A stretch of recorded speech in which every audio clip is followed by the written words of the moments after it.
कल बेउल जेल के बाहर लगे इस भीड़ को देखिए। ये भीड़ किसी नेता या राजनेता के लिए नहीं है, बल्कि ये भीड़ एक यूट्यूबर पत्रकार मनीष कश्यप के लिए है। जी हाँ दोस्तों, ये वही पत्रकार मनीष कश्यप है जो अपने बेबाक अंदाज के कारण जाने जाते हैं, खुद को बिहार की माटी का लाल बताते हैं। एक नॉर्मल यूट्यूबर से इतने बड़े पत्रकार बनने तक का सफ़र बड़ा ही दिलचस्प है। इस वीडियो में साफ तौर पे आप देख सकते हैं, हाथों में तिरंगा झंडा थामे हुए समर्थकों से अनुरोध कर रहे हैं कि कृपया रास्ता खाली कर दीजिए, नहीं तो यह अंधा सरकार फिर से हमारे ऊपर कोई मुकदमा कर देगा। बिल्कुल धीरे से चलती मनीष कश्यप की गाड़ी उनकी लोकप्रियता और नए पैमाने पर घटती नजर आ रही है। इस भीड़ को देखकर आप अंदाजा लगा सकते हैं कि मनीष कश्यप को चाहने वाले उनकी एक एक झलक पाने के लिए किस कदर बेकरार है। सर बिहार कहे जाने वाला ये वही मनीष कश्यप है। 9 महीने पहले तमिलनाडु में बिहारी मजदूरों की पिटाई का फर्जी वीडियो वायरल करने का आरोप इन पर लगा था और इन पर गवर्नमेंट ने NSA लगा दिया था। दोस्तों, जैसे ही मनीष कश्यप जेल की सलाखों से बाहर निकले, बार बार इस सरकार को चैलेंज करते हुए, बार बार इस सरकार को अंधा और कंस कहते हुए आगे की ओर बढ़ रहे हैं, अपने समर्थकों से रास्ता खाली करने की गुहार लगा रहे हैं। दोस्तों, मनीष कश्यप की एक बातें बड़ी ही दिलचस्प है।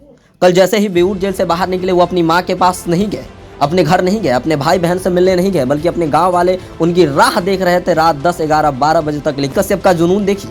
ये मनीष कश्यप अपने गांव नहीं गए, महनवा गांव इनका घर है, लेकिन ये महनवा में नहीं गए, बल्कि ये गाया चले गए माउंटेन मैन दशरथ माझी के घर में। से ये सवाल पूछा गया कि आप अपने माँ के पास नहीं गए, आप अपने घर नहीं गए, लेकिन ये माउंटेन मैन दशरथ माझी से सबसे पहले मिलने क्यों आए?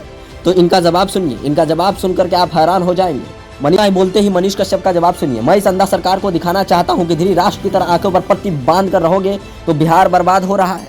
इस बिहार को बचाने की जरूरत है, इस बिहार को परिवर्तन करने की जरूरत है, इस बिहार को डेवलपमेंट करने की जरूरत है। बार बार पत्रकार उनसे सवाल कर रहे हैं और एक एक सवाल का जो है बड़ी ही कड़वी जवाब दे रहे हैं। दोस्तों, इस तरह से मनीष कश्यप फिर अपनी बेबाक अंदाज में दोबारा दिखे हैं 9 महीने बाद। दोस्तों, कहते हैं कि शेर को पिंजरा में रखने से और ही घातक हो जाता है, और ये घातक रूप मनीष कश्यप का देखने को बड़ी ही मिल रहा है। लगता है कि 2024 और 25 के चुनाव में जो है नीतीश कुमार की मुश्किलें बढ़ने वाली है। और खासकर आप सबको पता है कि यूट्यूबर पत्रकार मनीष कश्यप बार बार ओपनली तेजस्वी यादव को जो है टारगेट करते आ रहे हैं हमेशा कि तेजस्वी यादव ने मेरे ऊपर फर्जी NSA लगाया, मुझे जेल के सलाखों तक भेजा। लगता है कि 2025 में मुख्यमंत्री नहीं बनने देंगे तेजस्वी यादव को पत्रकार मनीष कश्यप से पत्रकार ने जब एक और सवाल पूछा कि आप अब जेल से बाहर निकल चुके हैं, अब आप फिर से वही पत्रकार मनीष कश्यप बनेंगे या फिर इलेक्शन में आएंगे? मनीष कश्यप ने बड़ी ही दिलचस्प जवाब दिया। उन्होंने कहा, नेवर गिव अप।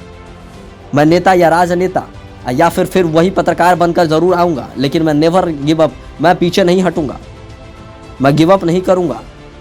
दोस्तों, कल तक मनीष कश्यप जो सलाखों के पीछे था और उनके लिए बीना मानवी जी रो रही थी, आज वो सलाखों के बाहर निकलने के बाद, आज़ाद होने के बाद बीना मानवी जी का क्या ओपिनियन आता है, सुनिए उन्हीं की जुबानी।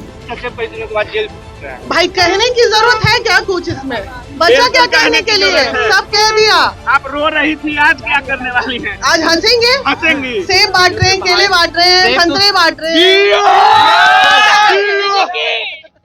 कल तो मैम 1 कुंटल लड्डू बटाया है। तो हम कल इसलिए नहीं आए थे, हम मेरिन ड्राइव पे पूरा ये इसको बांट दीजिए, ये बांटिए पहले। हाँ, फोफी सभी को बांट